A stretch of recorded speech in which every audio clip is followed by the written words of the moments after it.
But if you forget half the stuff, yeah, you're just a normal, good human. Yeah. You forget memories, you remember some of them here and there, but remembering everything, especially if someone you don't know that well. Like talking to someone you don't know that well, but if you nail everything about them, like remember when you went to South Padre, like in 2017 with your cousin?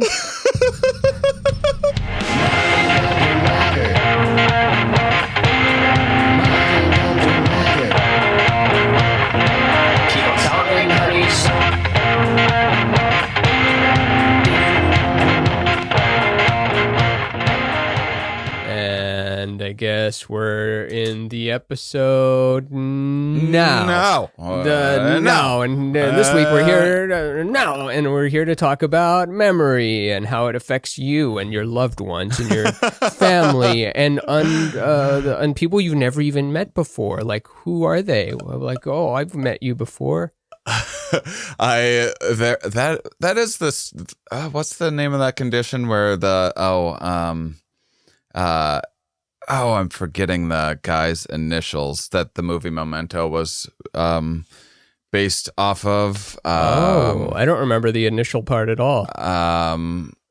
Guy who can't remember. Forgetnitis. Amnesia. Selective amnesia. Unselective amnesia. I like that I can't remember his name too. Oh, HM. HM was the famous case. Human memento. Henry Moliasen. And he Moliasen? Was, yeah. Is that Italian? He was weird because, all these so he became so famous in the scientific community, and scientists would love meeting him, so they would love introducing them. So if you're just learning neuroscience or whatever, that would be your dream, to meet this guy that can't remember you and then like walk around and then meet him again. Like, whoa, he really does it. I learned all Wait, about Memento is based on a real guy? Yeah, HM. Yeah, and he's a neuroscience professor. No. He's a massive like study in neuroscience. Oh, he's a subject. Yeah, okay. He's a subject. In the how am I forgetting all the much like who's the guy that they got the railroad spike shot through his noggin? Jay-Z, 50 Cent. Calvin Broadus, Beyonce, the Marx Brothers, I can't. Leonardo DiCaprio. No, none of those are right. But maybe it'll get us boosts on clicks just because those names are popping up in the episode. Yeah. That'll be fun once it instantly translates our voices into, like, if I say Beyonce 100 times, it's like this gets bumped up on the algorithm because I said Beyonce a lot. But go on. What's his name? Phineas Gage. Phineas. Yeah. There's no more Phineases born. Yeah, he was the last one. He was kind of the origin of modern neuroscience because he lost a section of his brain and then it changed his behavior really. In what way? He had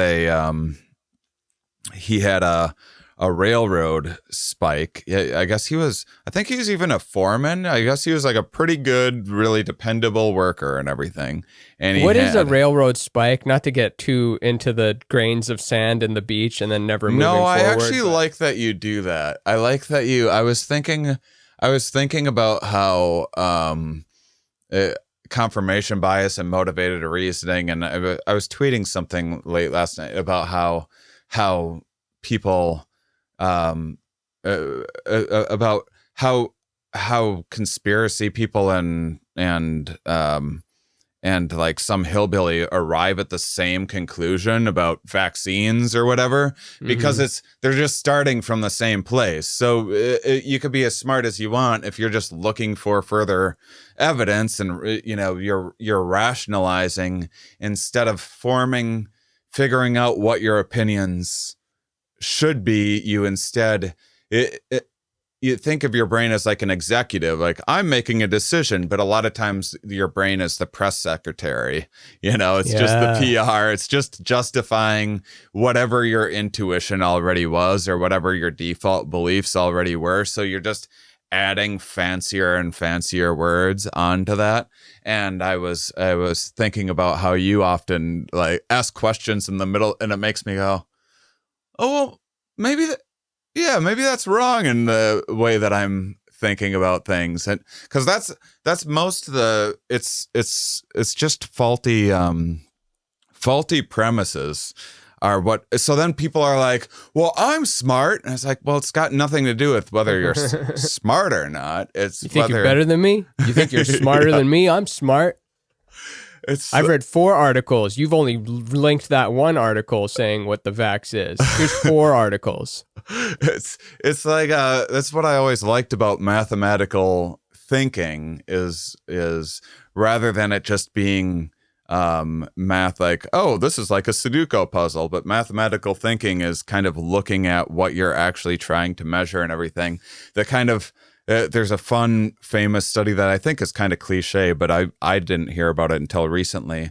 From World War II, they brought in a mathematician to like, hey, we're getting all these bullet holes all over these planes when they come back, and there's a bunch around the fuselage and everything, and there's none around the engines, and we're just wondering like how much armor to add where, and there's the fuselage was riddled with bullets, and so they're like, how much should we add to the fuselage? And he's like, you don't add any you add all the armor to the engines, because those planes, every plane that comes back doesn't have bullets in the engines. The planes that don't come back got hit in the engine. Yeah, they think that their sample size is all planes, and they're missing all the data that would have given them a completely different model. But since that's the data they have, it's like, well, this is the world. Yeah. What can we conclude based on our whole view of the world? So Phineas Gage was the first. I think he kind of. I mean, as the story goes, he was one of the first big case studies in modern neuroscience, and it was because this was. But what is the spike though? What is the railroad spike? 1850. Railroad spike is, I think, for just installing railroad ties. It's like literally a big nail. The thing that holds it down.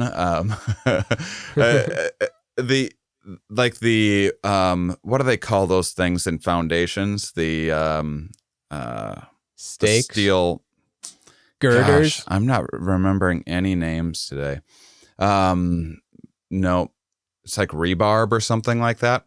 So it's kind of, I think that's the term. So it was kind of shaped like that, and he was using it to hammer dynamite into a thing that they were going to blow, and it sparked. And the dynamite blew up and shot this long stake right through his frontal lobe, his prefrontal cortex, through his eye and everything. And it came out the front, and he was still alive. I think he walked to the hospital. We were so much more tough. We just always get softer, but that's like how we're going to become those aliens that are super technological. But damn, that was just normal. Like you were considered a homosexual if you went in an ambulance and then you were shot. You had to walk to the ambulance yourself or the hospital yourself. Yeah, I'm surprised they gave him the day off of work. Yeah.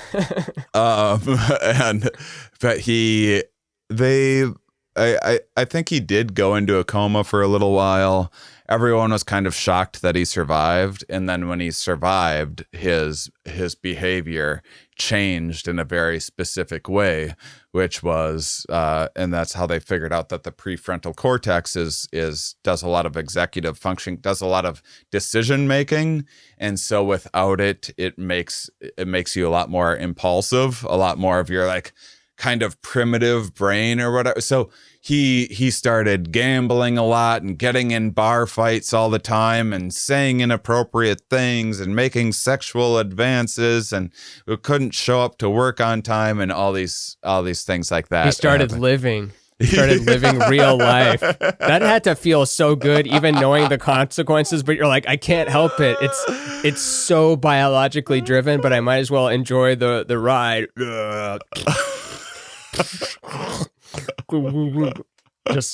just pure hedonism, impulse living, but in a society. Yeah.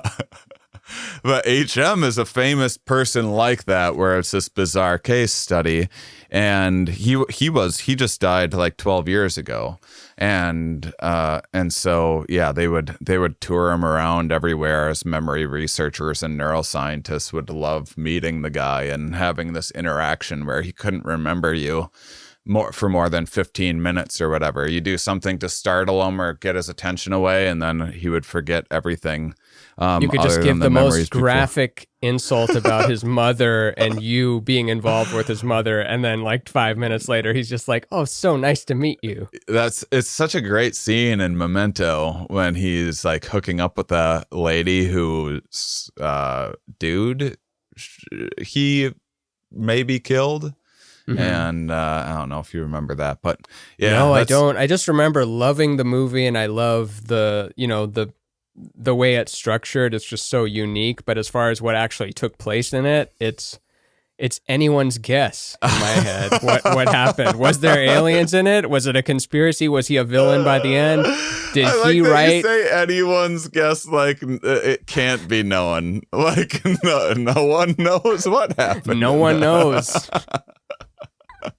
Actually, I do remember that a lot of the stuff that he wrote down wasn't necessarily the truth or something. It was like emotionally he told someone, don't trust him. He's all lies, because he didn't like the news he gave him, even though he was telling the truth. But yeah. I could have remembered that wrong. Which, yeah. I mean, we always remember everything wrong. I remember the movie quite well because I saw it probably about 20 times, because I made a series of shorts based on Memento where it was like about relationship fights and how by the end of them you never know how they started in the first place. Yeah. And so it was like shot in reverse order. It was fun. I got paid way too much money for a thing no one saw back. What was that, College Humor or Comedy Central or what? No, that was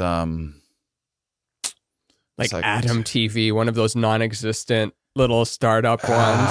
Yeah.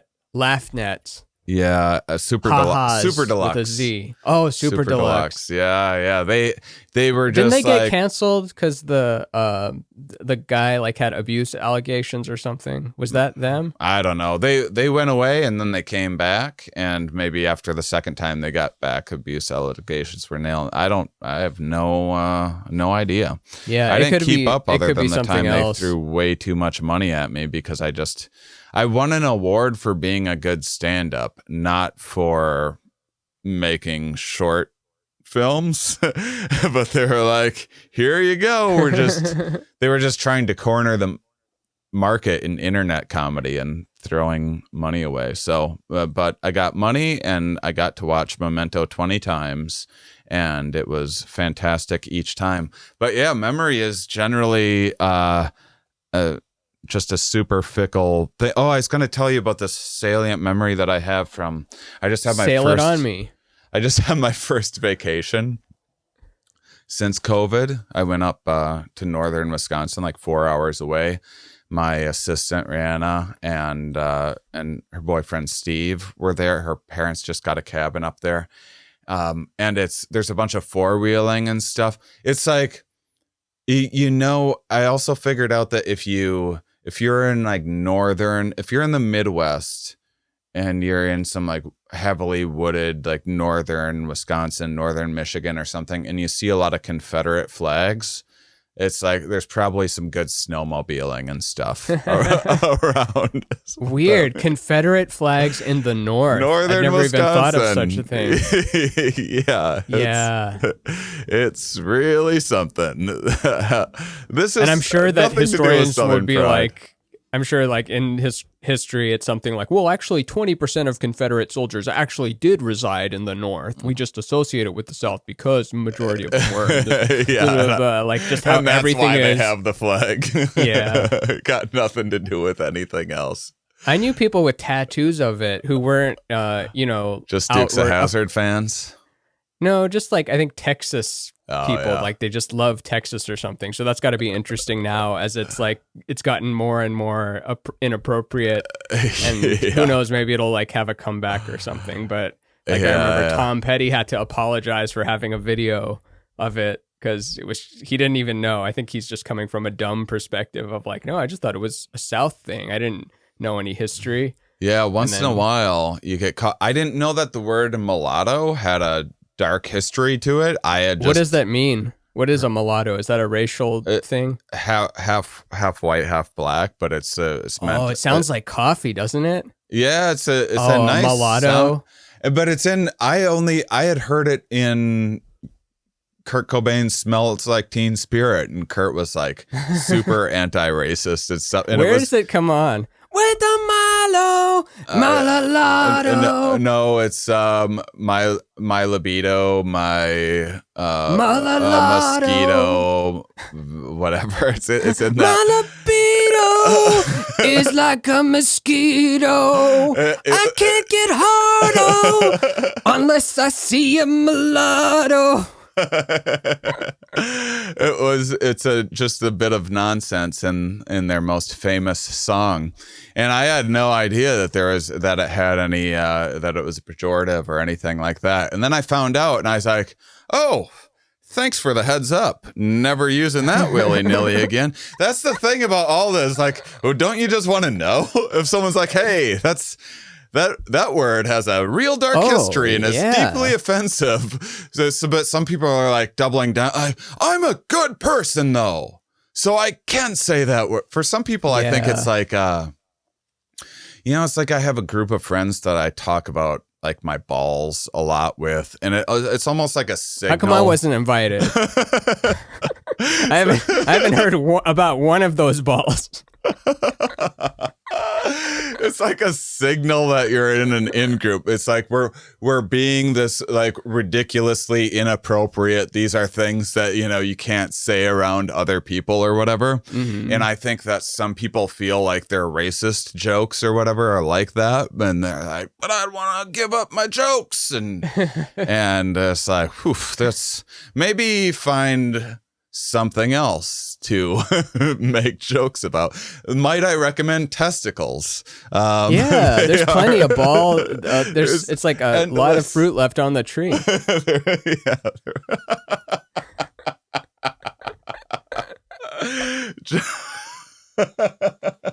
So what was some of the inappropriate jokes? Or you're just saying like how they... I don't, there's just, a million of them in the Midwest when I heard them.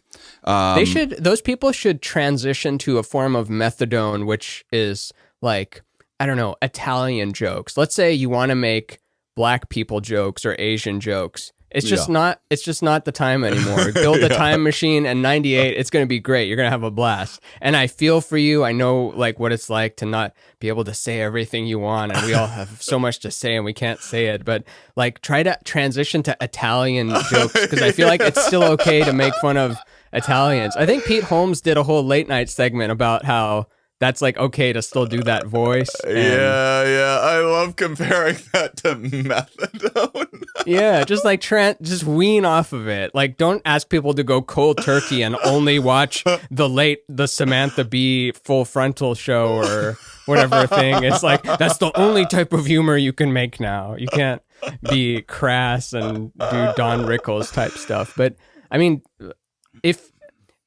like, are you saying something Don Rickles hasn't already said? Like, just go watch the Don Rickles clips. They're already up there. So anyway, the northern Wisconsin, it threw me for a loop a little bit, but also I'm used to, it's just like time traveling a little bit. It's like when I go 4 hours north, I'm like, oh, this is what my upbringing was like. This is the kind of like just open racism that I would see from time to time. and not that it's like a bunch, but when you see it, it sticks out. But yeah, I had so I did a bunch of four-wheeling, and that was fun. But my most salient memory of the trip was Rihanna's dog, Darwin, caught a chipmunk, and like... By its neck or what? It was pretty bad. It like ripped one of its legs off, and the thing was like screaming, and Rihanna's like, "Stop it!" And she's like almost crying, and so I'm like, oh God. And there's this... And there's this chipmunk just on the ground, like missing an arm, and it's still alive. And I'm like, is there a shovel around? Like, I gotta kill this thing. Why can't the dog finish the job? That's what I wanted to happen. I just wanted the dog to finish the dog. Yeah. Just let the thing, because now the chipmunk that would have been the best solution. Other than, I don't know if like dogs can get rabies or something like that from eating. I don't think so. Not that I know anything about that. I just like to say no. I don't think so. I think it would have been fine. Best solution would have been let the dog finish the job, put the thing out of its misery. Instead, I'm just watching this thing just suffering and bleeding out. I'm like, well, now I gotta finish the job. The dog would have fun doing this. At least someone would win. And she gets this metal shovel, and man, I couldn't do it because she was like, she's watching me. How is she watching that? And I'm like, hey, turn around. I'm going to, and then I can't. We have a complicated relationship anyway, because we're really good friends, but I'm also her boss, and I'm also like, our relationship is such that it's like, it's so built on trust and hope, and this is such an unpredictable career path, and everything else. This man is capable of anything. you need to like I don't believe in myself a lot, and it's not a lucrative business being an assistant of a comedian who's like trying to get somewhere, and then you got to see your boss like I've been institutionalized twice since she's worked for me, but she's totally like gets it and everything else. But still, it's gotta, that when your paycheck's coming from like a crazy that literally like Micah, and we don't know, like once in a while his brain just can't tell the difference between when he's dreaming and not, and like it seems to go back. We don't know if it'll ever just like stay. It shouldn't stay that way but it's kind of like Mike Birbiglia's Sleepwalk with Me or whatever, where you jump out of a window or whatever once in a while, and because he'd be in a dream. He has to sleep in a sleeping bag, like where his neck is like basically vacuum sealed almost to the point of suffocation. And it just gives you instant gratitude because it's like, oh, I don't have to worry about jumping out the window when I'm asleep. That's a thing I didn't know I had as a gratitude. But there's no sleeping bag for being bipolar. There's straight jackets, and then it's already too late. But so it's already have that, and then I'm like, I think I'm a pretty like gentle-ish person generally, but I'm also 6'3" and then some, and have a massive Viking beard to like strike down. Like I didn't want to form some memory in her head. Like, is this gonna change our relationship if she watches me? Because there's nothing cuter. I was trying to think of something cuter than a chipmunk. There's like, in North America, there's like nothing. Not in Alvin, the wild. Theodore, Simon. Theodore loves to bake, the little guy. And I gotta smash that thing with a shovel to put it out of its misery. They solve mysteries. Rescue Rangers. Chip and Dale. You killed Dale. He could have gotten a new arm. They could have made him a new little robotic arm that was better than the first one. and then she's like, do you want me to? We're both like reluctant. And I'm like, I should just get this over with. But I also don't want to I don't want her to catch the glimmer of like rage in my eyes that I have to tap into to finish, because you don't want to like miss and like kind of hit it. I gotta keep going. Like, Theon Greyjoy. Yeah. For those of you who don't know that reference, in Game of Thrones, one of the Wiener characters has to decapitate someone, and it doesn't even go halfway through the guy's neck, and he keeps on having to... and he just looks really bad in front of all the other knights. Yeah, I didn't want that situation. And you don't want to see that. Like, what if she see that rage? Because I'm sitting there trying to turn that chipmunk into all of like the injustice that chaos brings and like suffering so I'm smashing suffering, like not the chipmunk, you know. Yeah. And by you're creating suffering, but using the energy of how much you hate that to do that which you hate, which is, it's I guess a snake eating its own tail, of course. And I also have like, I'm really loud on a pickleball court. I just have like loud noises that come out of Serena me Williams, involuntarily. Yeah. And so I didn't need a memory in her mind of me being like, yeah!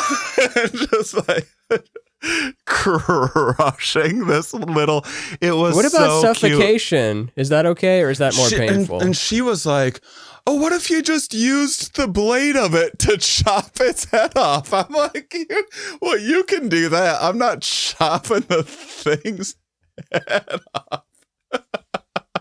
What about drowning it in a bag? Drowning it in a bag would have... Actually, drowning it, that would have been a better solution. I ended up all of these are terrible. All of these are wrong choices, by the way. The dog was the right choice. The dog was the right choice. And instead, I ended up... So first of all, it wasn't... I hope it didn't suffer after this, but it wasn't... Wait, hold on one second, though. Why did the dog not... Where was the dog during this, though? How come... Is the dog like... She grabbed it and like brought it inside and stuff. So it's out of the frame. Okay. She tried to stop the whole thing. And so now the thing's like laying there, and it did look really peaceful. It wasn't quite an adult. It wasn't a baby chipmunk, but it was like a juvenile too. So it was like, this isn't the cover art, by the way. I'm not going to draw you smashing a chipmunk with a shovel. Chipmunks are cute though. They are, but yeah, it's not. That would be oh, why am I forgetting all the cat? That'd be catfishing. You put a cute chipmunk picture on it to get chipmunk lovers in, and then the whole episode's about what would it be like to smash. I like that this is a salient memory, though. Like when you were saying salient memory, I don't know why I was picturing good memory. Like, yeah, that was a stupid choice. Of course, it's going to be shovel smashing chipmunk heads. Yeah, I threw it in the woods alive. It did look quite peaceful, though. Oh, that's what happened. You threw it in the woods alive? Yeah, it was fading out. It looked very it wasn't like twitching around or anything. It was just like it looked like the cliche when someone's shot in war and then they hold them and they're like, tell Martha I loved her, and that's the look that it had. So it didn't look like it was having a hard. It looked like it was past the point of caring, whatever happens, shock or whatever. And I tossed it in there, and that's all the good times that I had driving around on a 4-wheeler. Done. Half of the fun turns that I took, that space got put into chipmunk memory. Oh, instead. You're lucky to have even had some of it left. You're lucky it's not all chipmunk smashing, and you didn't even do it yet. In your memory, I have potential smashing, potential decapitation, potential drowning, potential setting it on fire, potential like shooting it with a laser, just because like you're thinking of ideas and you're like, well, the laser one can't work because I don't have a strong enough laser, and like, why would I even have a strong enough laser for that? But okay, not that one. And yes, you have all these alternate endings in your head of its life. Yeah, there's so many versions of me in my mind that have killed that. I actually only had 2 until I talked. I'm glad that we workshopped this for next time I'm in this situation. I gave you more. Did I ever tell you about Yosh and the bird, where he was just, so our front door is just this glass sliding door where you can see all of outside. And Yosh came home with an alive bird in its mouth, and the bird is screaming for its life, and Yosh is just looking at me like I'm the asshole for not opening the door, and he has that like serial killer look in his eyes when he's in hunt mode, and then he lets the bird go for a little bit, and it tries to fly away, and then he lunges at it again with just his mouth, and then catches it again, and is still doing the serial killer thing to me, and I was like, I can't let him in with that, but I also don't want to tell him like, shoo, don't do that to the bird, because he's a serial killer. So I just left him alone, and then later he ate as much of the bird as he wanted to eat, and that was that. But he would never, of course he's going to finish the job. Yeah, exactly, but that's perfectly reasonable. You don't stop the process halfway through and then watch this poor bird just like bleeding out. You'd have to smash it with something. He would be pissed at us if we took him away from his kill. They like have to kill. We don't even know how much they kill. Like, do you ever read articles about how cats kill like 20,000 birds a month, or some ridiculous number of birds are unaccounted for because of a cat moving into the neighborhood? They just are these little predator mini panther things. Especially in Portland. Portland, they just allow their cats outside all the time. Portland is pretty outdoor. Cool. Yeah, I like. It's like ridiculous, that. Of course. There's a whole show about how ridiculous it is. There's like 7 seasons of how utterly millennially hipstery Portland is, but it's also very, very cool. Yeah, and those are not mutually exclusive either. Like, hipster stuff can be fun too. Yeah. So said the Silver Lake hipster. So I had. So memory is this something I've been thinking about for a while. This always pops into my mind as I'm doing kind of autobiographical stuff, which is why, much in the same way that we talked about why certain ideas make the cut in your memory or in your in the idea mind. Factory. Yeah, in your mind, certain ones make it to like, that was a good shower thought, and compared to whatever else ideas you could have had. Same thing with memory. You could have all those experiences and all these wonderful times, and you have these nice ones of like, oh, I went 4-wheeling, but also there was Confederate flags, and I almost had to kill the cutest thing I've ever seen with a shovel, and so I really like thinking about why, because memory isn't a tape recorder, it's not, your memory is not just sitting there. Although I guess there's been like 60 people in history that have just the perfect memory, the people that are like, December 12th, 1973, and someone's like, well, the weather was this, here's what I had for breakfast, lunch, and dinner. I remember the Blue Jays beat the Cubs, and they just can remember everything. And there's variations, right? Because there's those street artists who can just look at a skyline for 2 seconds and then completely recreate it down to the clothes that's hanging on the clothes drying line, whatever that's called, and the logos on buildings. Like, they can really just have a photographic memory. But then some people, maybe it's not photographic, it's audio memory, or it's date memory, or I think autistic people sometimes have that better. I could be mislabeling that, but I'm extra sensitive around all issues.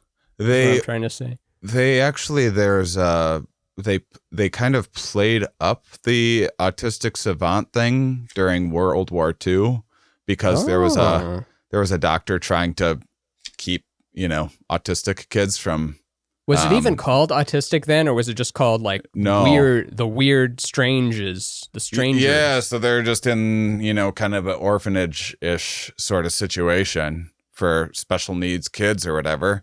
And the people working there didn't want them to be executed. And so they exploited, they would find things that there were, they had these particular little odd skills or whatever, or they'd like build them up and teach them a little bit so they could be like, no, this is a skill. Look, we can weaponize this. We got to. This is better than the Enigma machine. This guy can crack the Germans' Enigma code or whatever. Just give him 2 weeks. Hey, buddy, you're gonna have to make up some numbers, but be really confident about it. I don't know why the code's not working. Oh, it's because they changed the code. He's gonna have to work on the new code to get the Germans, and then eventually, like, they win, and the autistic people were not executed, or they were. Little Mike Kaplan there.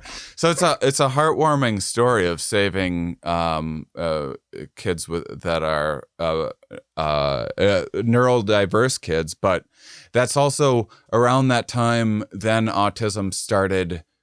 That was when it was kind of given a label, and then I don't know the full history, or I don't know hardly any of the history, but autism then didn't start popping up until shortly after that. So that's when people are like, we didn't have autism when I was a kid. Where's this coming from? This is some modern thing with diet or whatever. And it's not modern. There's always been autistic kids. It's just that the diagnosis has been more accurate. No. It's because they put lead in peanut butter. Before that, all little American boys were Billy and Tommy, and they played baseball, and they flew rocket ships, and they wanted to be astronauts, and they were normal. And then Obama came, and then he started to say, well, you should be whatever you wanted, wear a dress. And then Billy said, I don't want to wear a dress. And Obama said, well, you should wear a dress. And then they started wearing dresses and got autism. And we've been fighting it ever since. That's what this podcast is about. It's about taking back our country.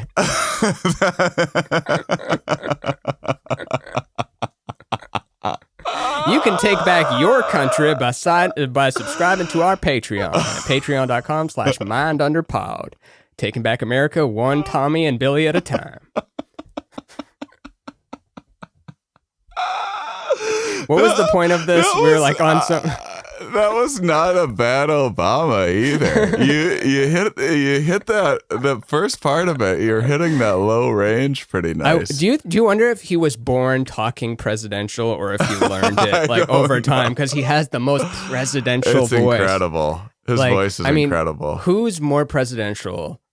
There's him, JFK. Yeah. Clinton, maybe you could say, is very presidential sounding. George Clooney or something like that. Oh, yeah. It could be. I feel like he'd be a good president. But he's got the most presidential sounding voice of all time. Yeah. We were talking about memory and people that can retain things really well. But most memory is forgetting. You're not. Just our memories in a given day. Think if you were just recording a given day, the amount of hard drive space to take in all of because you're not just talking about vision, which is the majority of what the brain is doing in terms of sensory processing, but now you're adding touch and smell and coordination and 5 inputs. Or at least 5 inputs. I wonder how far a terabyte could get you. I don't think it would be. I mean, it would be compressed as hell. You wouldn't need the full 6K resolution of stuff you saw. Maybe you could dumb it down to 1080p or something. But even then, it's probably, what is it, petaflops or whatever or I don't even think that's storage. There's that's computing power. I just love using petaflops. Is this a Boolean word? It is. It's a machine. I was hoping you made it. Does sound well. Of course, every word's made up. But I should know. I used to be an electrical engineering major, so I knew about AND gates and multiplexers and capacitors and all that stuff. And now it's gone. But what is a petaflop? Write into what a petaflop is and win a chance at getting a discount on a Mind Under Matter mug. I'm serious. If you tell us what a petaflop is and we like that description and our sales are already doing pretty well, you will get 5% off a Mind Under Matter mug, black color.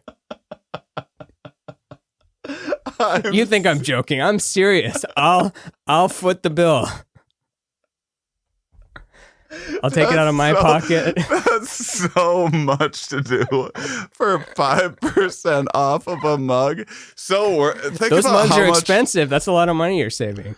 Well, you would cherish that mug so much more if you had to do all those things. Yeah, like the way people pay $1,000 for a transcendental meditation mantra. Yeah. Because then it's like, oh, that means a lot to me. I spent $1,000 for this guru to tell me the meditation, so I should use it. Yeah, I sometimes think back to we touched on this briefly in episode 0 about how real snake oil was. Like, the problem was it wasn't snake oil, over time. But the original one worked, you're saying? The original one was actual snake oil, and then it had some like omega-3s in it and stuff, and it might have done something, but probably the majority of it is that it's probably an incredible placebo. If you do your own snake oil, think about what it takes to make your own snake oil. You need to research snakes. You need to go out finding snakes and like grab a snake and then figure out how to oil it. And once you do all that and you like drink a little tincture or whatever of it, you're going to, something in your brain is going to be like, well, I wouldn't have done all that for nothing. Yeah. That was that fit in the sunk costs bias or something like that? There's a IKEA effect. Effect? Yeah, if you build something yourself, it's more valuable to you. They'll have people make like swans or whatever, and then they'll give them money for being in the study, but they'll allow them to purchase their swan. And people will pay a good amount of money to purchase the swan that they made. Or you can purchase one that's perfect, that someone else made that really knows what they're doing. And everyone's like, why would I want a perfect swan? I want the dumb paper swan that I made. Yeah. And they'll pay for that. So there's the added value in making it yourself. So that's what our cup is like. It's like the making your own snake oil. Exactly. I think about that with bad painting sometimes. We were at an estate sale. We went up to this really old looking mansion this weekend, and I think an artist lived there, or at least they were a collector of bad paintings, and there was not a good one in the whole bunch. But there's lots of detail in it, but they don't look cool. And the people that make it are probably like, no, this looks cool because I went on the journey to make it. Like, I remember putting the yellow down. I remember hesitating on the green, and then I threw the green in there. I remember drawing the eye, and to an outsider, it's just like, no, this isn't better than wall or the tree next to it. This is the least interesting object to look at nearby. But and it goes the opposite, of course, too. Sometimes people make awesome stuff and are like, oh, this is shite. Yeah. So I kind of forget. Anyway, back to memory, because since I'm not remembering how to loop back, there was we started on Railroad Spike, just in case you need the first chapter. Well, there's a lot of interesting things in the way that memory is. Memory is this conscious experience that's delivered to you. It's not when you want to recall something, your brain doesn't rewind the DVR back through time and then recall it perfectly. It's a collection. When you're experiencing a memory, it's an experience. It's not a stored, this is a carbon copy of what happened. And so then it's kind of, it builds on a lot of what we were talking about in like the Funhouse Mirrors of Consciousness about self-deception and everything. The brain's always giving you another 20%. Most of your memories are going to be, there's going to have those biases involved. Maybe you'll be like way too hard on yourself and riddled for guilt or embarrassment over like, oh my God, my fly was down the whole time. I'll never get over that. And no one even saw it. And the same with just were you a fly down guy at all? Yeah. Mine was down so much, and I like would get made fun of it, and you'd think that would cement in your head like, okay, now I'm going to remember to have it up, but no, some days it was just open, and then you realize in fourth period that it was open. Yeah. And then a lot of other memories throughout the day start to make sense, like those people weren't cracking jokes at a heightened rate that day. It was about you. Yeah, we're both space cadets. That's funny. That should be part of the ADHD diagnosis. Like, how often do you find yourself with your fly down? Like, someone needs to let you know. Question 1 or question 2 to 5 at least. Don't bury that question. When we go to recall memories, we have it's a remix of what happened. It's a story. Have you ever this happens a lot, of course, with drinking stories, throw alcohol into the mix or whatever, where you did something crazy or whatever, said this funny thing or took this big chance or whatever situation. And then you hear the story told back to you a year later that's like played a game of telephone. It's completely different. Yeah, like, oh, then Ramin did this, and then it did, and it's built up way more than what actually happened. But we do that to ourselves all the time, and it's so fickle that there's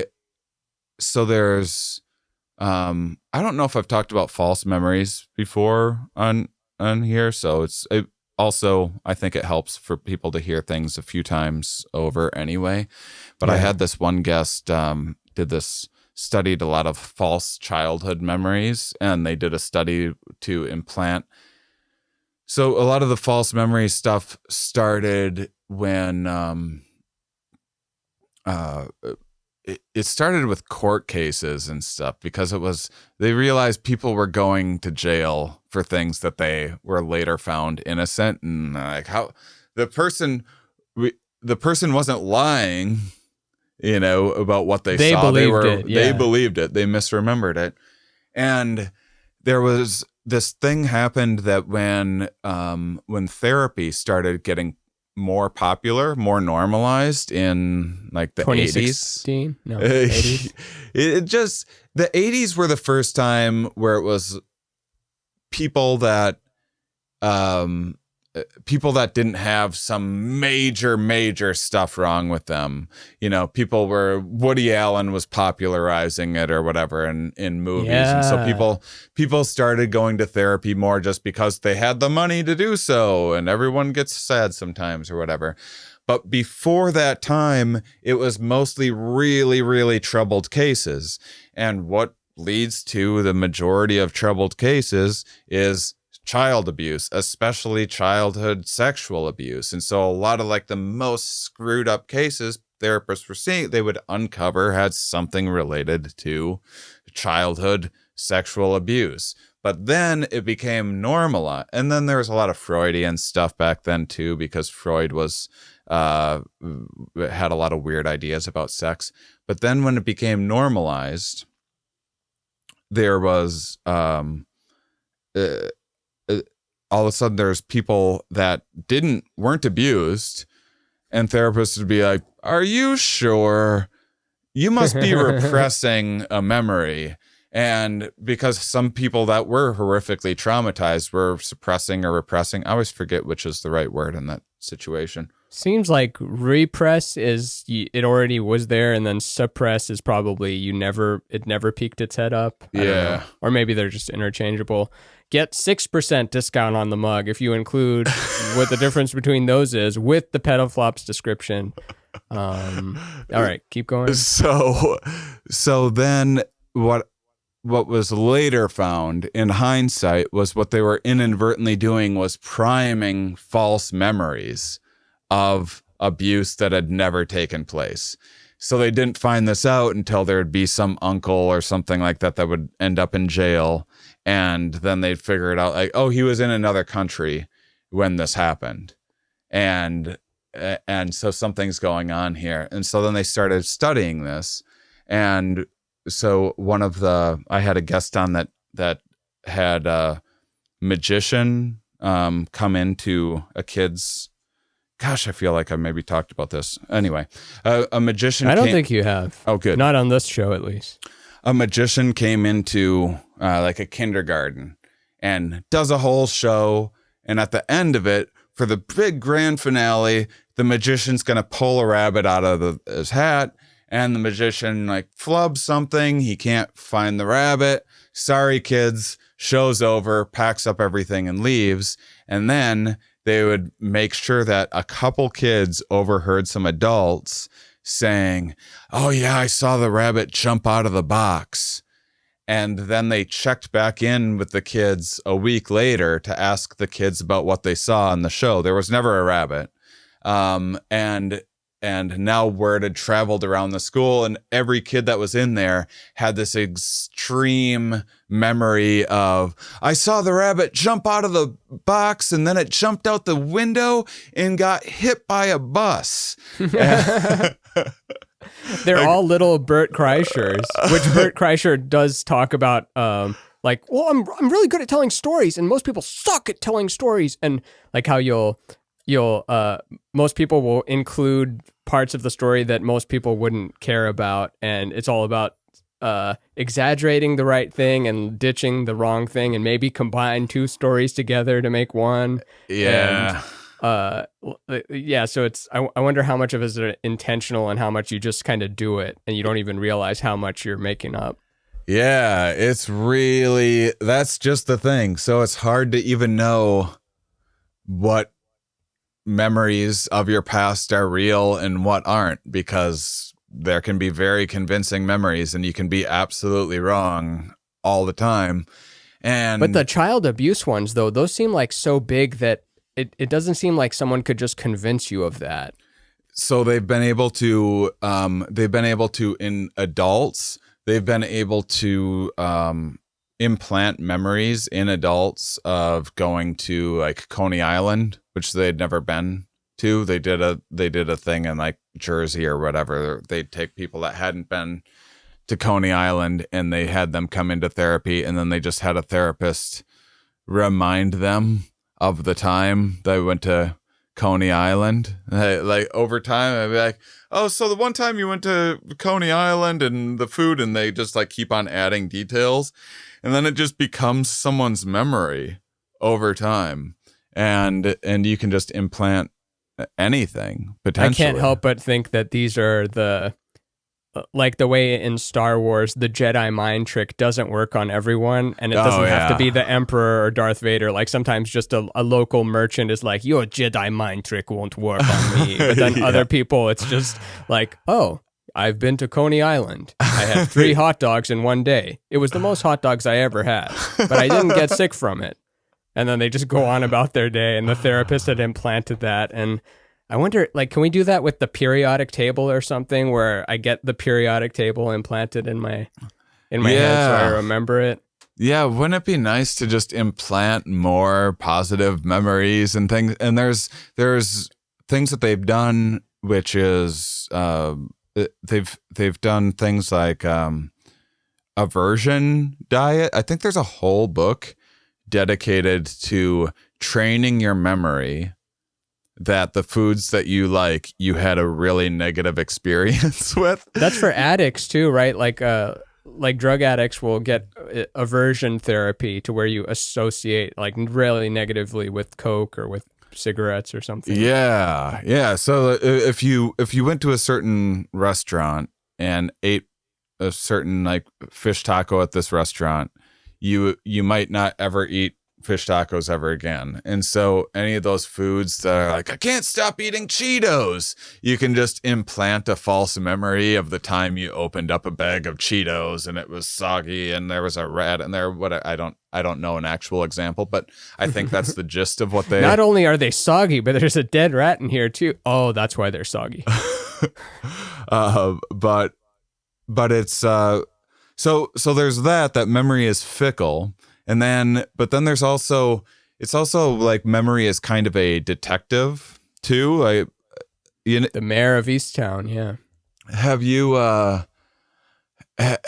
ever, when you're looking for your keys or wallet or something? I have this really strong memory just because I was more mindful of it, and it's a fairly like, on the surface, this is a everyday, very normal story. But if you sit and kind of think about what the brain has to do for that to happen, it's absolutely incredible that our brains can do any of this.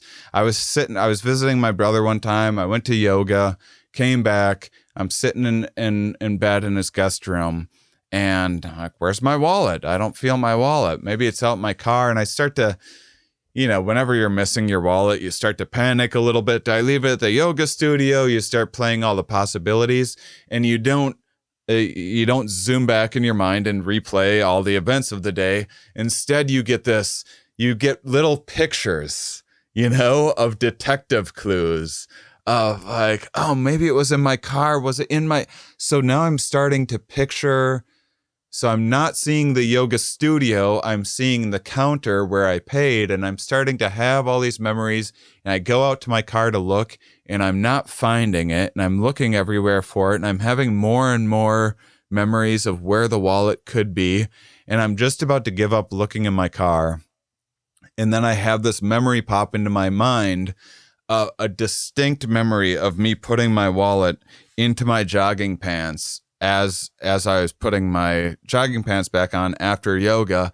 And I was like, nope, it was in my pants. I didn't leave it there. And it was in this pocket. So I bet it fell between the door and the chair. And that's where it was, under the car. And that's just a normal, like I said, a boring, like everyday story. But when you think about how the brain is doing something like that, it's absolutely remarkable. I think about that with going to the bathroom. I used to try a joke about it. I don't think I ever got the joke to work, but it's something to the effect of how when you don't just flush, you always look and you're like, I am flushing. Good thing that I flushed, and I'm watching it go away so that I didn't just leave stuff out there. But that's like you do that every day, and you've like cataloged them. They're deep in there every time you flush the toilet and like looked at what's inside there. Yeah, and that's what most of memory is doing, as well as is kind of, you're drawing on memories to make predictions about the future too. Like, have you ever been in the future? Like a life-threatening, have you ever had your life flash before your eyes or something like it? Yeah.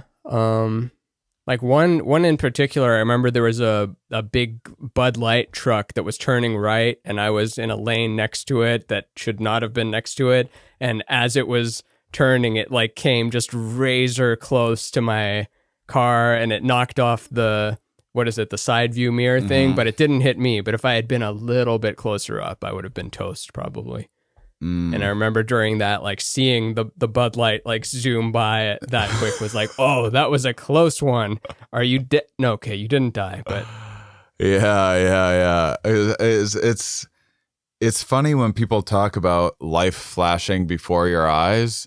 When you say that, it almost sounds like the brain's going, hey, let's take a nostalgic little trip down memory lane before the lights go out. Let's just say goodbye to all those lovely experiences. And it's not that at all. It's usually a frantic search through all of memory to find things that are applicable to solving the problem that you're in. Oh, looking at all your tools. Yeah. Did I see a MacGyver episode that can get me out of this situation? And it happens so fast. It's incredible. So you need to, like breaking my feet was a good one where it was, because I was really, I had the good fortune of getting really, really, really into meditation right before I broke my feet. And it was such an incredible, mindful experience because the moment it happened, I was just struck by, like, yes, there was a ton of pain, but it was incredible what my conscious experience was capable of. It was like 5 different projections of the future, like, this scenario's fine. This one, you need a helicopter off there. This one, you need, can they get a stretcher out here? In like 1 second of time, and then going all the way back, searching through the past of when have I fallen before, when other times that were applicable to this. I've broken a couple bones in the past. Did I fill out my health insurance thing? All those happened in like 1 second. And it's incredible. And so the brain can do that just anytime. It can just go, hey, let's just shoot 80 memories all at once into the conscious experience and 5 different projections into the future. It can do all that. Multiple, what are the things called? Not terabytes, but petaflops, except that's not a storage thing, but we'll find out at the end of the episode. You can consciously experience 80 petaflops of terabytes all at the same time. But yet it doesn't, through most of life, you feel like you're in this seamless thing. Yeah, because I guess we would die, right? If we had every memory accessible at any time. It's like you're just going to replay your favorite ones over and over, and then a leopard comes and bites your head off.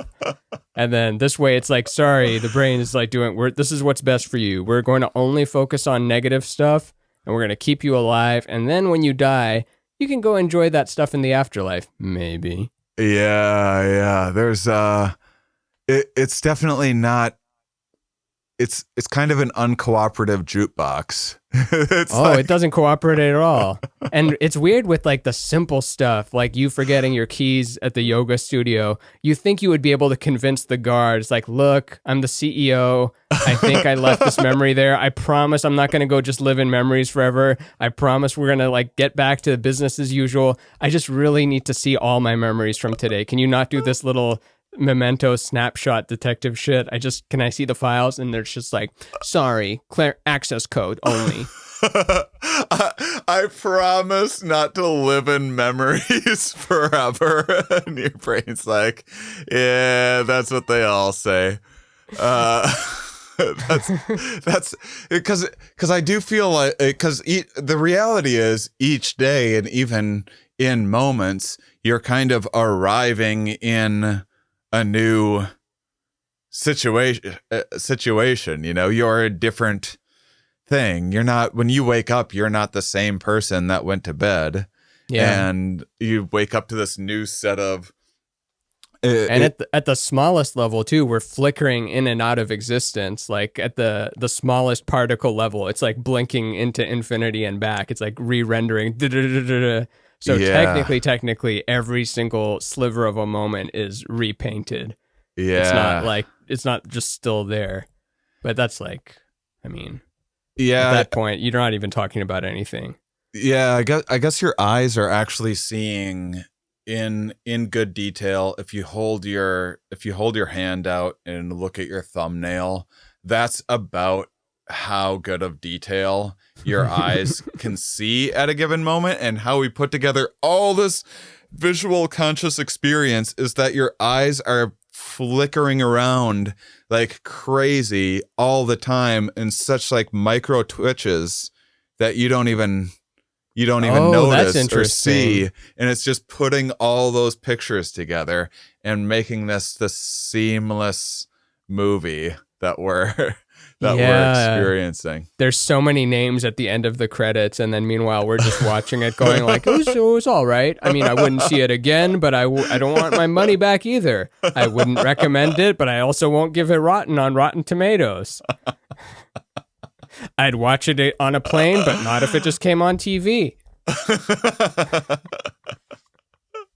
I feel like the critics would give my life like 40%, but audience score like 65. 65 is good. 65 is in the red. Because the people those 65 really love it, and then those 35 are just, they don't get it, or they hate the genre entirely. So one of the interesting things, because we were talking about kind of sharing autobiographical stories the past episodes, and something that I like thinking about is how the mind constructs an autobiographical narrative of who you are.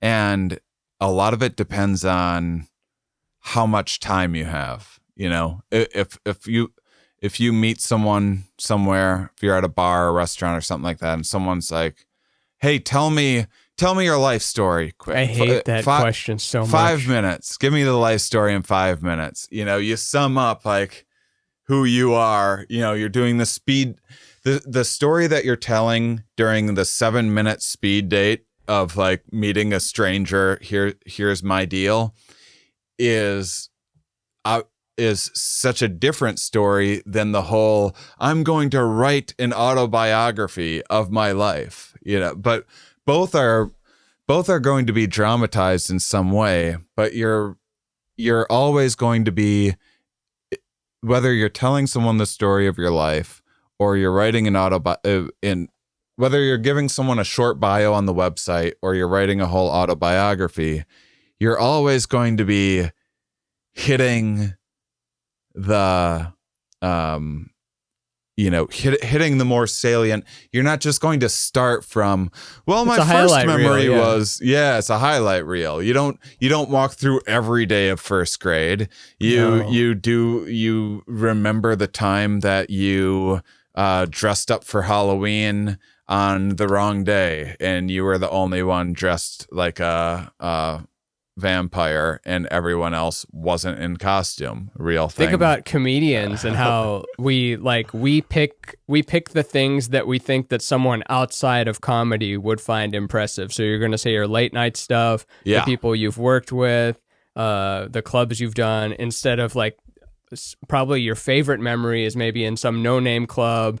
Maybe the audience is half full, but the way you were clicking that day was the best. But that's not a good story. It's better to be like, well, Letterman in 2008, and then Conan 6 times in 2012, and then exactly. And that's such a good example because late night sets are some of the least fun. Other than it's exciting, like I'm getting to do this crazy thing. It's not fun comedy. It's a fun experience. Yes. It's the worst. It's the worst version of your comedy. You're always going to be way funnier in a club, or I mean, at least like throwing out the same kind of level of A game or whatever than you are stiff and censored, and the audience isn't like, you know, watching you. They're watching the host and they're watching the film crew, and they just walked in off the Hollywood Boulevard or whatever, and they're like, so this is how TV is made. They don't give a shit about your jokes. Their phones have been confiscated and they will receive it at the end. Yeah. And those are some of the, so you're always kind of being a bit of your own salesman. I talked about the consciousness kind of being your PR person rather than the executive, but it's sort of, you're always being a salesman too. But with yourself, you're always not, you're sometimes like, nah, you can't do this. Here, let me sell you this. Even being humble is a form of selling though, because you're selling that you're self-aware. So it's like not all, even if you're ultra arrogant or confident or something, then that's going to be a detriment as opposed to throwing in a few little burns on yourself. If you say a nice thing about yourself, it's like, well, I mean, you could expect I was born with a silver spoon in my ass or whatever. Yeah. When you're telling other people for sure, but then when it all flips around when you're telling yourself the story, when you're like trying to get out of bed or whatever. It's like, oh, let me open up my autobiography this morning. Oh, this is is this the same one I slept next to and had on the nightstand because I remember reading a book of all your dreams are going to come true right before bed. And now I wake up and it's the story of failure and why nothing's worth doing and getting up. Or try this, not even that it's failure, that even the success just isn't exciting. Like you go to bed like, oh, this is my chart to success and also helping the world. And then waking up and being like, that doesn't, even if it's helping me in the world, it doesn't sound that good. Nothing sounds good. Yeah. And so there's embellishment. How does something sound to someone else when you're telling what memories are going to motivate you or demotivate you when appropriate or not so appropriate? I don't think the brain's always hitting the mark 100% of the time and giving our conscious experience always just what it needs. But it does some pretty good guesswork. Yeah. And then there's kind of these impactful moments too. So I like thinking about what makes up a highlight when you go back, because there's things like looking for your keys where it's a detective story and you're getting flashes of little clues. But the autobiographical, you're going, okay, here's the things that made me who I am. And then my father said this when we were playing catch after I struck out and I was down. He said this thing and it made me believe in myself or whatever. And that's why I now have this disposition. And when putting together that story, those moments it's all in. So say you need to do the condensed version. So you're going to say, Give me your top 3 things that made you who you are. You might think of 10 things that you're thinking about saying, like, my life would be very different if I didn't eat mushrooms, or if I hadn't broke my feet, or if I would have never been a comedian, or if I would have, maybe tried to be a good student, or you think of things like that. And I think what's kind of making something impactful in a way is, or what's making something a highlight is your subconscious is going, here's where you are right now, and here's where you would have been, better or worse, had something different happened at that time. Yeah. If you never would have broken. Yeah. Which is of course a lie, because you have no idea how it would have played out when you're saying like, well, if I hadn't broken my feet, I would have da-da-da-da-da. But I always like to think that every decision we've made has stopped us from getting hit by a bus or something. Every alternate timeline that I think I had it better, I actually dodged a bullet. Like some freak accident was going to happen, and every alternate timeline, I'm in the best timeline right now. That's just what I tell myself. Yeah. Well, it's not even in terms of better or worse, just the most different. How different of a person would I be if I would have never had the idea to become a comedian? Yeah. That would have been a very, very different, maybe better, maybe much worse. Maybe I'd be dead. Who knows? But it would be a very, very different experience. Or the time that I almost died, if I would have died, obviously being dead right now would be a very different experience. You'd be a 6-year-old Taiwanese girl or something, like, because you'd reincarnated after being in the limbo for a little bit.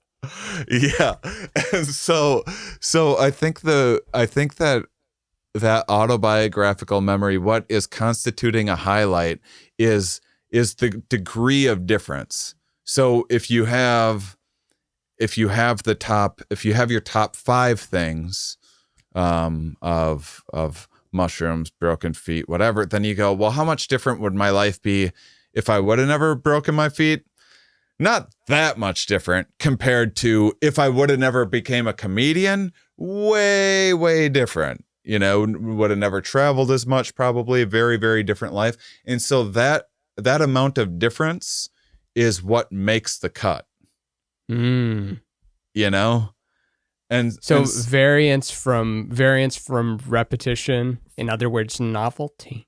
Yeah. From the degree of difference from where you are to where you would imagine being had a point in time gone differently is increases the probability that memory is a large aspect of the story of yourself, or at least that you tell others. What about the non-events, though? I think Seinfeld once said, like, it's about the non-events. Like as he gets older, he realizes that the things that make your personal highlight reel in your head are so many non-events.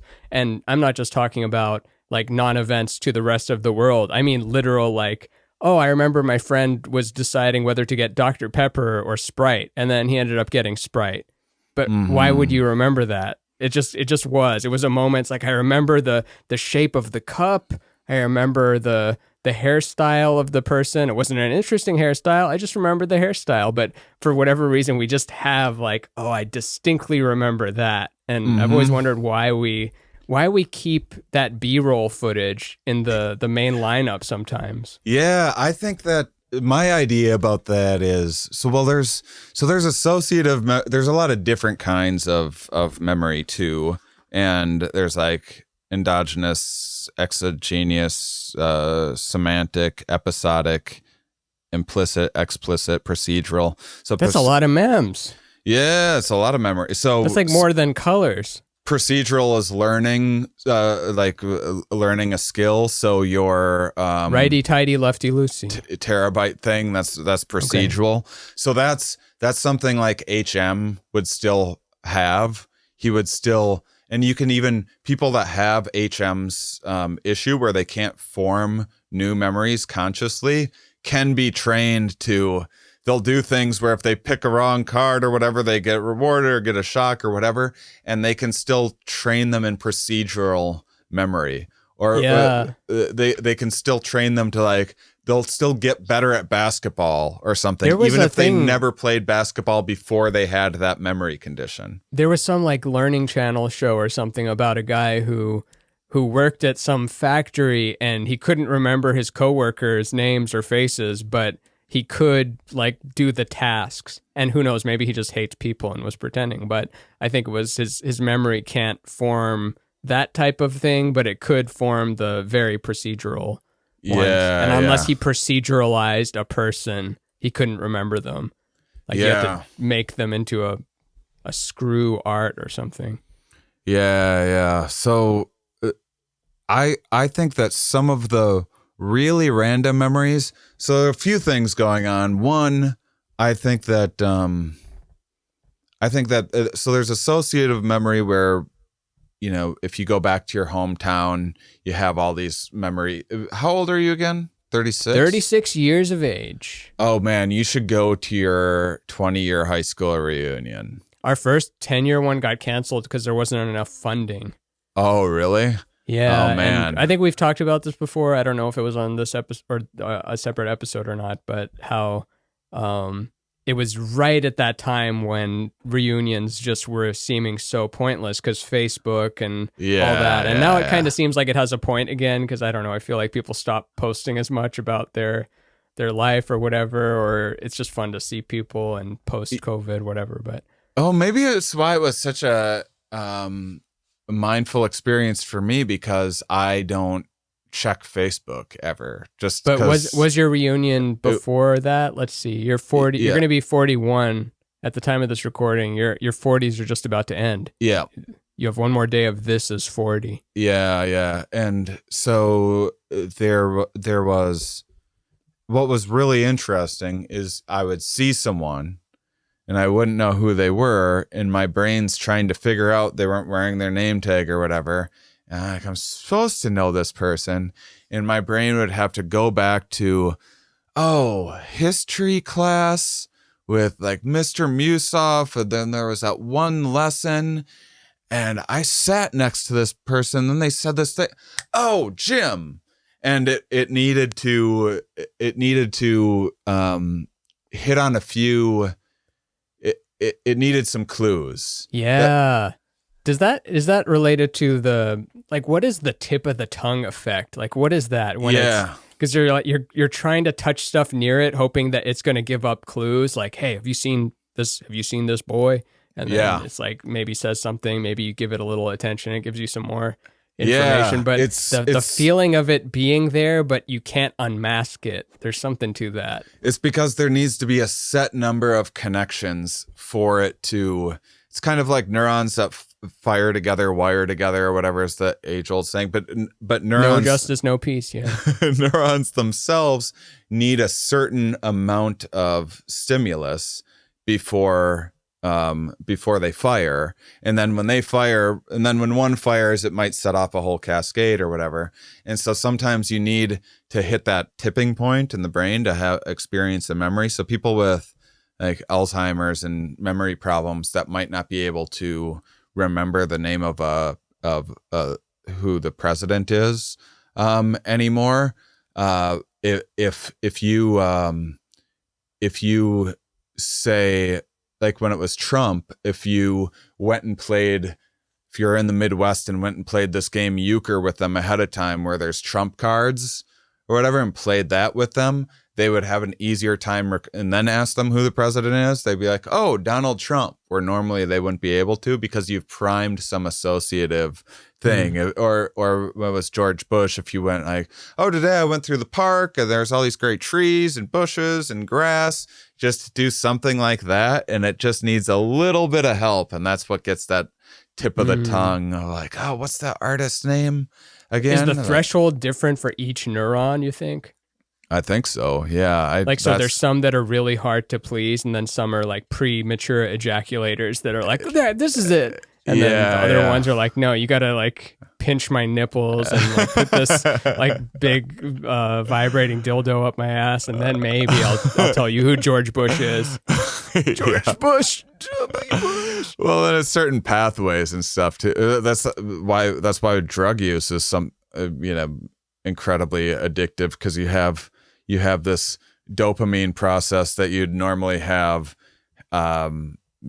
eating, getting some food when you're hungry or having sex or something like that. And say that's, setting off 100% of the dopamine in your mind. Well, now if there's a drug that can times that by 100, those neurons just all wire up together. We're like, oh, whoa, what was that? Hold on.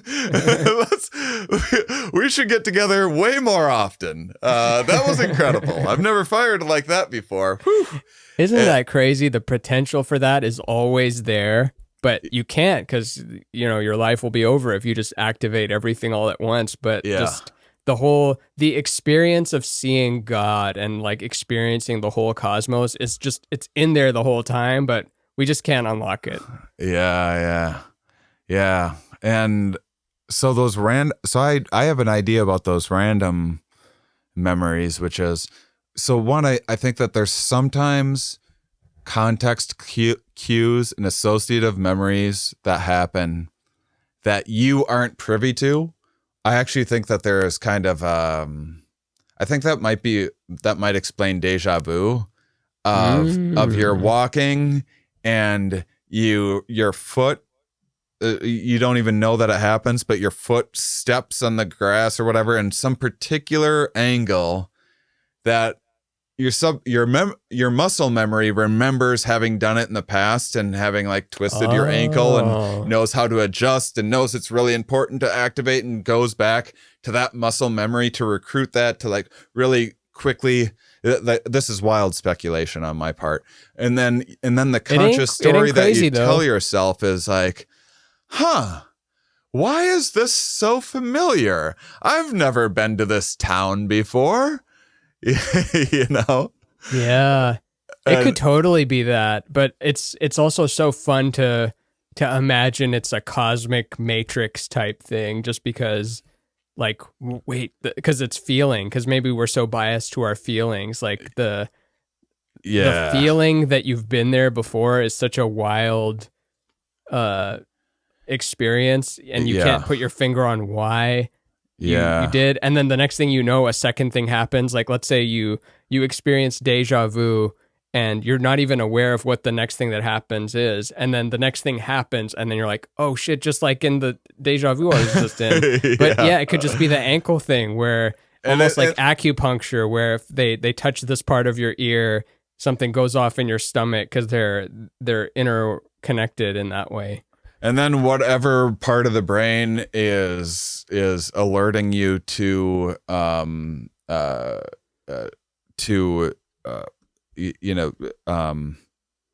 something that you've done before, like this is whatever part of your brain is in charge of going, hey, this is familiar. I know that's now hypersensitive because you're looking for it. Now future events that you kind of have confirmation bias. Is like, oh yeah, and there was a fire hydrant the last time in the parallel universe. Yeah. As well.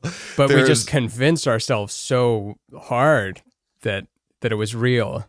There's this Capgras syndrome, which is this incredible... What do you call it? Capgras? Capgras? Capgras, like Dr. Peter Capgras? Yeah, and it's kind of like... I think it's sometimes called imposter syndrome, but it's not imposter syndrome in the way that's usually used. So I shouldn't even be saying. Usually, imposter syndrome is like, "Oh, I'm nobody. I can't do that. Who am I to be talking about this?" But the Super Bowl halftime show, me, I'm not that good. I don't deserve to be here. This is where someone wakes up from a coma. They had like a brain aneurysm or whatever. Everything's functioning normal. And then their family shows up and they get really, really, really weird around them. And then they later confide in the doctor that that's not their parents. Those are imposters. But they know they're imposters. And they're like, it looks like my parents and they talk like them and everything else, but they're imposters. And what they figured out happens is the part of the brain that connects vision to emotion regions get severed. And normally, if you see your parents, you would have all these fond memories of like, I love these people. Whether you consciously have that experience or not, on some subconscious level, you have a whole history, a whole emotional history that you're normally tapping into every time you're seeing family or whatever, for better or worse. And because you feel nothing, your brain's like, what? Why am I not feeling anything when I see these normally emotionally salient people? And it comes up with the story of they must be imposters. Someone must have hired these actors to like get plastic surgery and work on my parents' impression. There's people, they have a similar thing. I would be so honored that they got it dead on, like pixel perfect and audio pitch perfect renditions of my whole family. Yeah, and then there's people that have their arm will be paralyzed, and they severed the part of their brain that lets them know that it's paralyzed. Phantom limb syndrome, is that what that is? Yeah, ish. There's a lot of things like in the ballpark of that. Phantom limb is when you actually lose your arm and then it still feels like you have one. But these people are convinced. The doctor will be like, move your arm. And they're like, oh, my arm's not paralyzed. It works just fine. They're like, well, move your arm then. And they're like, well, I don't feel like it right now. I can quit anytime I want. I would flick you off right now if I felt like moving my arm, but you're lucky that I don't. Hey, I just did it. It's the cognitive dissonance of it. Just the brain can create pretty fanciful stories to resolve that.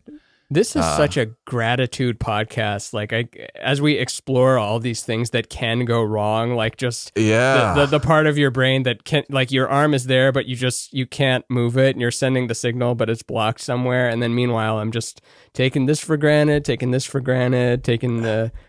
everything for granted. That you can remember your keys at all, ever. You know, I hate how much I lose stuff all the time, but that you can ever remember anything is a miracle.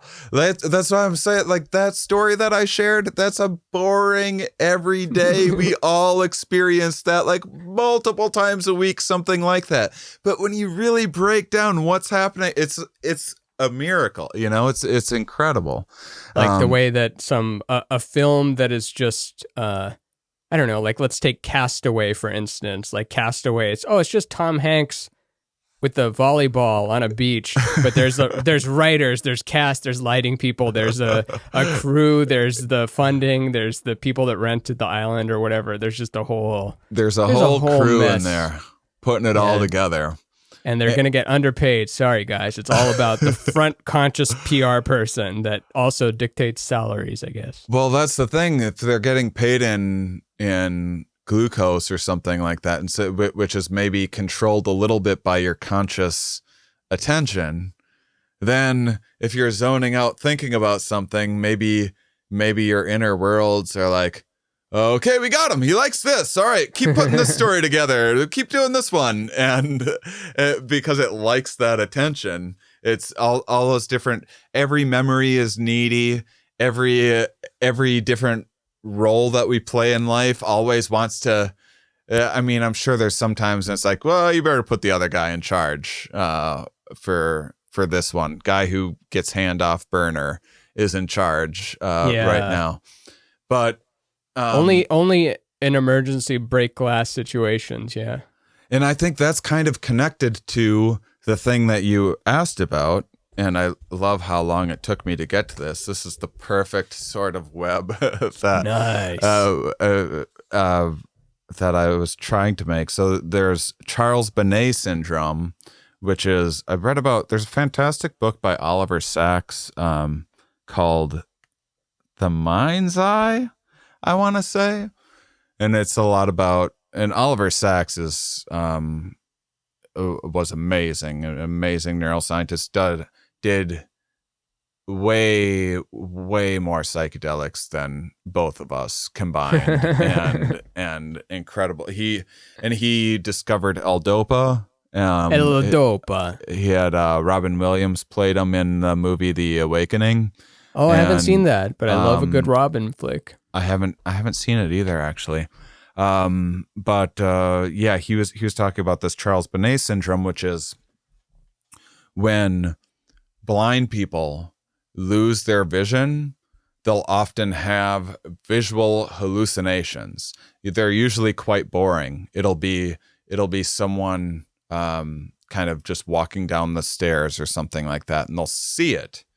And the reasoning behind it was, say you're going to put a car in storage for a while, you don't want that car to atrophy. You don't want it to get all rusty. So you go in and fire up the engine once in a while to make sure all the parts still work. And that's what walking downstairs guy is. And that's what kind of walking downstairs guy is firing up that region. Well, we don't want all these neurons to just die off, so let's just fire something through there and make sure that they're still working. Is it always mundane, or do some people get like a really nice show in there? They're like, being blind isn't that bad. I'm gonna go ahead and say I don't know. That's what we should be saying on every question. We should be saying that. Well, I love this podcast because I get to wildly speculate so much more than like, here we are as so cautious, and I'll ask a scientist about their own work, and they're like, well, actually, I don't really know about And there's a place for both, but I think that's kind of what those random memories are as you get older. I actually have my own little pet theory, which is, you know, when you call someone and someone's like, I was just thinking about you. And so the woohoo version was always like, oh, I must be connecting through the universe. And then the like strict academic version is like, well, you think about that so-and-so ever so often, and they don't call, you just don't remember the times that you recalled them and they didn't call afterwards. But my version combines both with like this Charles Bonnet idea, which is say you and I are kind of equal level, like friendship wise, and how often we're going to see each other or need to, like this recording, we haven't recorded in a week and a half. That was a little long for us. And so it felt a little long. We both noticed like, oh, we haven't recorded in a while, which is usually like twice a week or whatever. Yeah. And so I think something like that is happening where you have an old buddy in high school, you're pretty good friends, and your brain to kind of remember that person, because your brain's also up. I don't know if you've ever had a dream of someone you haven't seen in a while, or I had a dream of someone who's dead and who died like a decade ago or something like that. But they had aged accordingly. That's kind of cool. Which is amazing. Good CGI in your dreams. Yeah. And well, that means that the brain's not just remembering people in our lives, but it's adjusting for making predictions in the future so that you'll be able to remember them if you see them. Isn't it weird that we do that retroactively? Like you, let's say it's someone you went to elementary school with and you haven't seen them in 20 years, and then you see them on Facebook, and then they look just like you remembered as a kid. And then you're looking through their photos and you see a photo of the class photo from, grade 1, and they're tiny and they're just a little baby face. You're like, that's not what they look like, because you were also a little kid, but in your memory, you kind of age up faces somewhat, because otherwise it's just too kid looking. It doesn't make sense. When you were a kid, you didn't feel like a kid. You were just normal. And then there was big people and old people. And then you became one of the big people. And I always think about when I'm old, like are people in their 40s just going to look really baby-faced to me? Just these really neotenized, soft fetus-looking things. And then old people, we look like normal faces. It's already happened with like college kids. When I see college kids, I'm like, those are college kids? Those look like 12-year-olds. I also think that I was reading something about this, about older people tend to report that they don't feel old or look old to themselves in the mirror. It's just that everyone else around them looks really old. You're like, why am I surrounded by all these old fucks? Why am I with all this vigor and youth? But yeah, so that's my kind of Charles Bonnet thinking of someone idea, is that there's people in your life that you do maybe a yearly check-in with, or every 6 months check-in with, and it wouldn't surprise me if the brain just once in a while, because it needs to, my friend Mike, I better not. There's a part of my brain that's like, I better keep that around in case I need to insert him in a dream or like recall something, or maybe we're going to see each other next year or something. It needs to kind of keep that version of him, that mental representation of your friend that's in storage. It needs to fire up that engine of your friend to get the juices flowing through it, so that representation doesn't go away and atrophy. And so then you go, oh, Mike, I was just thinking about you. And then you called, like, I was just thinking about you 2 days ago. It's so weird that we haven't talked in a year and you called, I was just thinking about you. But it's just, the brain is like doing some sort of calculation to keep all of our mental representations active at the kind of appropriate amount of, because keep some that people, engine warm, keep all our Jay Leno garage of memories, like keep all those engines running. So you don't go out. These are very nice cars. I have a car. You have a car. We all have cars. I love cars more than people. I'll say it.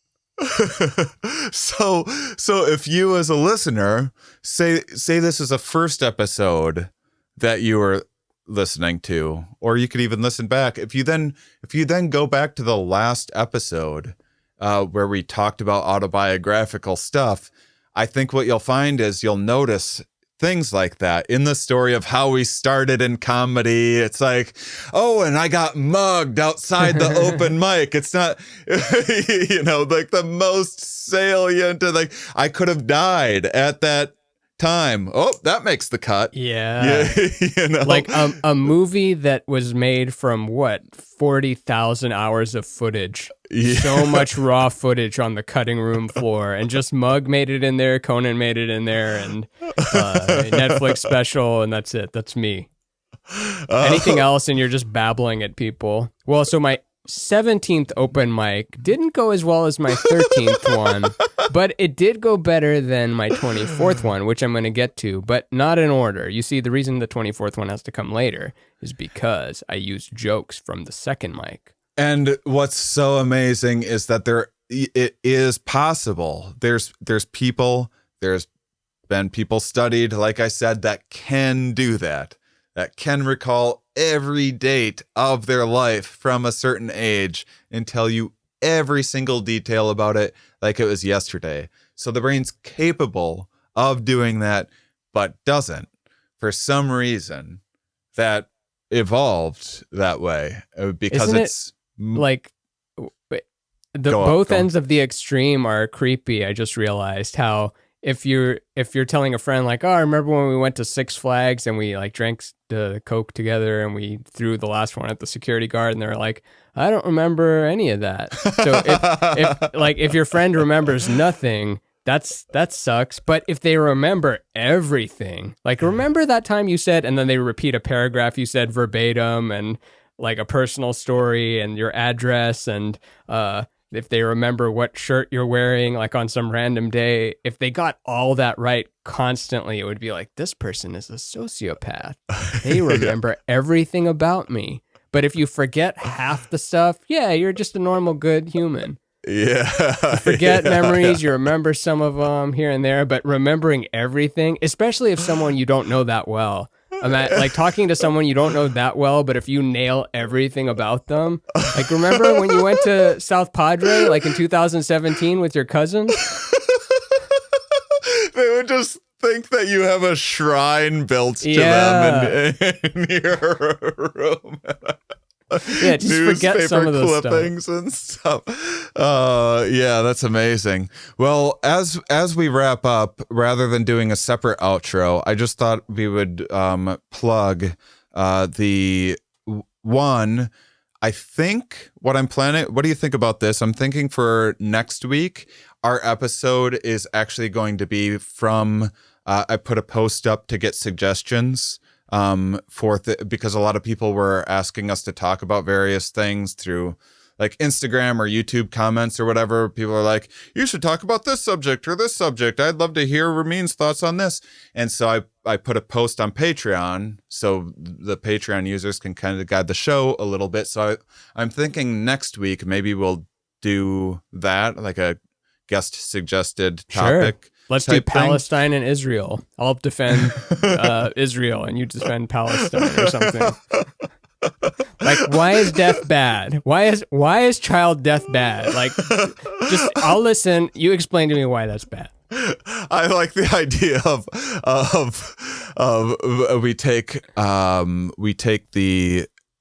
we take suggestions from Patreon that are like, what do you guys think about multiverse theory? Like, well, the thing with Israel is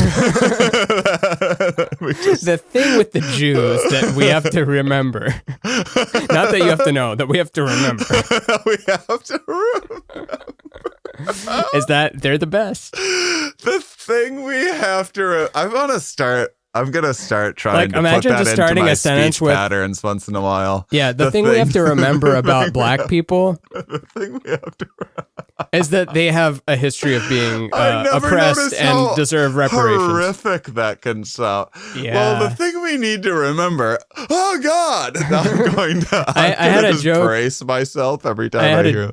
I had a joke about that with women, where if you say the phrase "these women," it just sounds bad. Even if you say these women need to be rounded up and armed and given full control over everything. But if you just start it with these women, these Jews, Jews deserve our love. There's, who deserves our love is we have a brand new Comante de Buffon.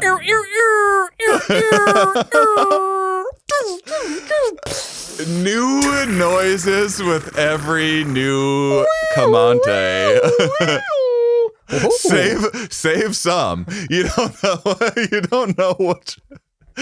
You don't want to give all the Comante noises away to Mike William Young. Comante de Buffon. Comante de Buffon, of course, as everyone knows, 17th century explorer who got lost in history, but did a lot of interesting stuff, was also kind of a bigot, and then sort of changed his mind at the end and got in feuds.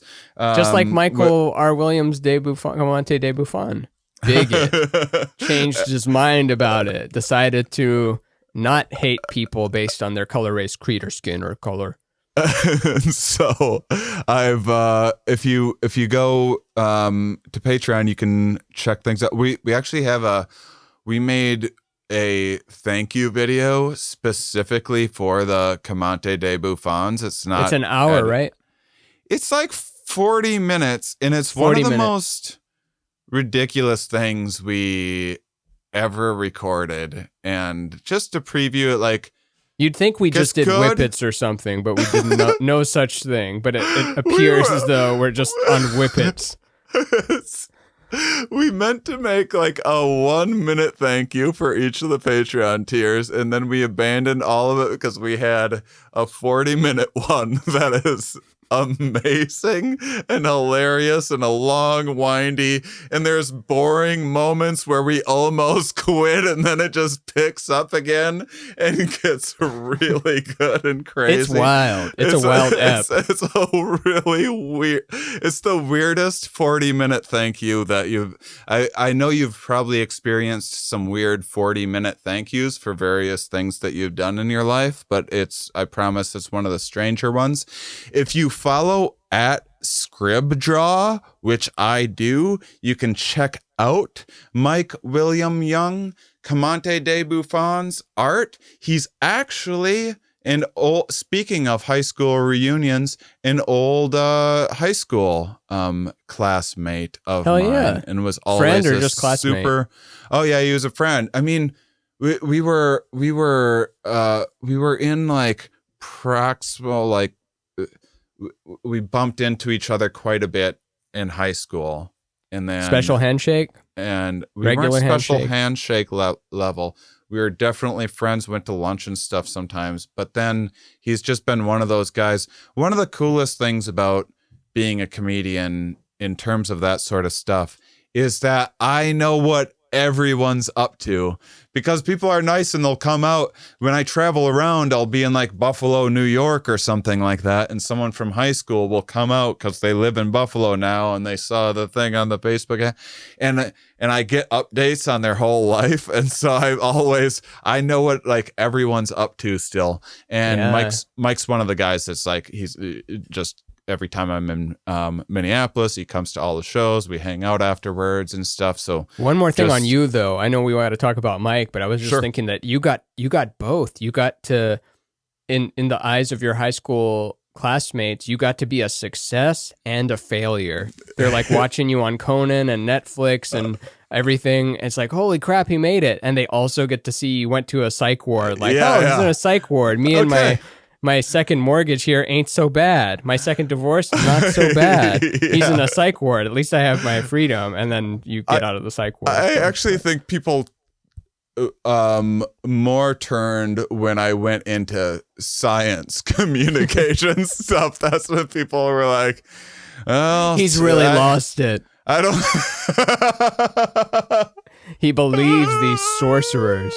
I don't know. He just got obsessed with science. I don't know why, but he used to be so funny, and then he started talking about meaningful things in existence itself, which I don't know why someone would care. Mosquitoes and beakers. Like, who cares? Hippo mating, those things are fat. I think the losing the mind part, like, maybe got me back on the radar again. And, you know, in some crowds, I was like, okay, all right. I was getting a little worried there that he was going down a lame path of just talking to nothing but beaker holding lab coat people about mosquitoes.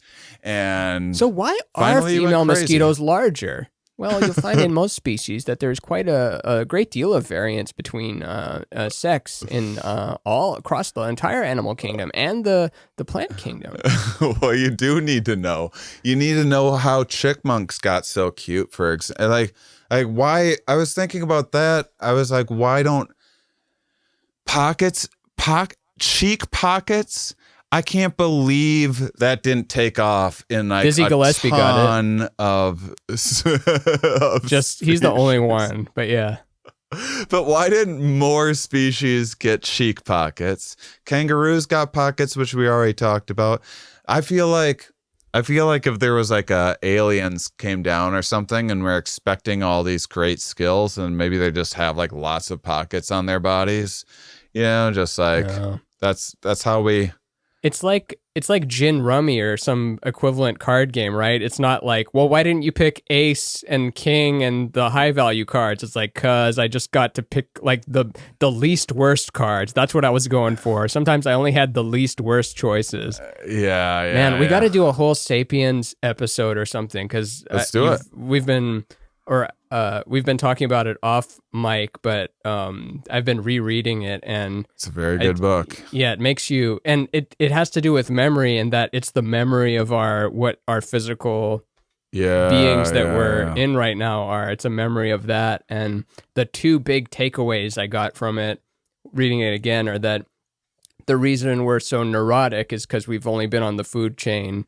We've only been at the top of the food chain for like 100,000 years, yet we've been in these bodies for millions of years, and we're like just nothings. And the second thing was that, like, it's okay that your back hurts. You're not supposed to be upright, and you're supposed to be neurotic because you're not used to being at the top of the food chain. And that's the two things we deal with, just our neurosis and our physical pain. So it's like, it's good. You're supposed to have neurosis. You're supposed to have physical pain. It's all good. Yeah. We'll have a whole episode on that for sure. That's such a good book. So everyone pick up Sapiens. Maybe we can get Yuval Noah Harari on the show, and we just don't even talk to him most of the time. We just do our own bullshit, and then occasionally we. That's a very sought after guy, and I was a Yuval Harari hipster because I actually took I take a lot of online courses. Well, depending on my stage in life, but I've taken tons and tons of online courses, and a lot of times what I'll do is I'll watch the first class, see if I'm vibing with it, you know, and then move. That's one of the great things about online courses. You can just like, oh, I don't like that teacher, that subject. All right, just on to the next one, see how this goes. And he was one that I just stumbled on, and the class was called Sapiens. It was before his book came out, and I watched it, and I'm like, whoa. You saw him workshop the hour. Who is this guy? This is amazing. And then like 6 months later, he put that book out. That's one of the most popular science books in at least a decade or so, I would say. His husband is also his PR guy and manager. So it's like a team. Nice. Yeah, he's husband team of book writer and book promoter. I threw an email his way, but that was in the thick of it. I should try again. Like November 2016 or something. Something like the that. day of the Trump inauguration. Dear Mr. Harari, I am a big fan of your. Yeah, it was at a time when he had a new book being released or something like that, and I was And it was also, I was still recording live. I haven't reached out since I do them remotely. So I was like, is he ever in the US? Because I would even fly to like interview him or whatever. And they were just like, I don't know. He's crazy busy. Was their response. See that. But yeah, we'll talk about that book. We'll talk about suggestions. Go on Patreon because you are supporting 4 people on Patreon. We have Rihanna behind the scenes producing the show, Matt McCool editing the show, and so you'll see from our Patreon, we're new. It's been fun to watch it grow, but we're still not as fun. Not as fun as it could be. Not as could fun be as more it could fun be. if you support even more. And we don't have any ads, sponsors, so.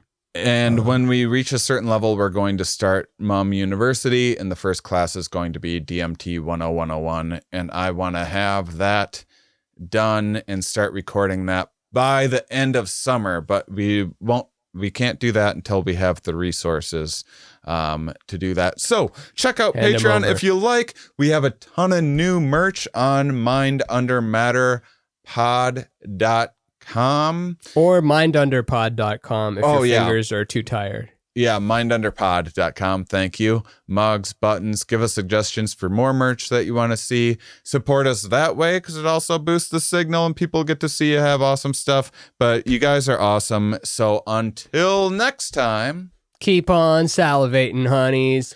Ding. Ding.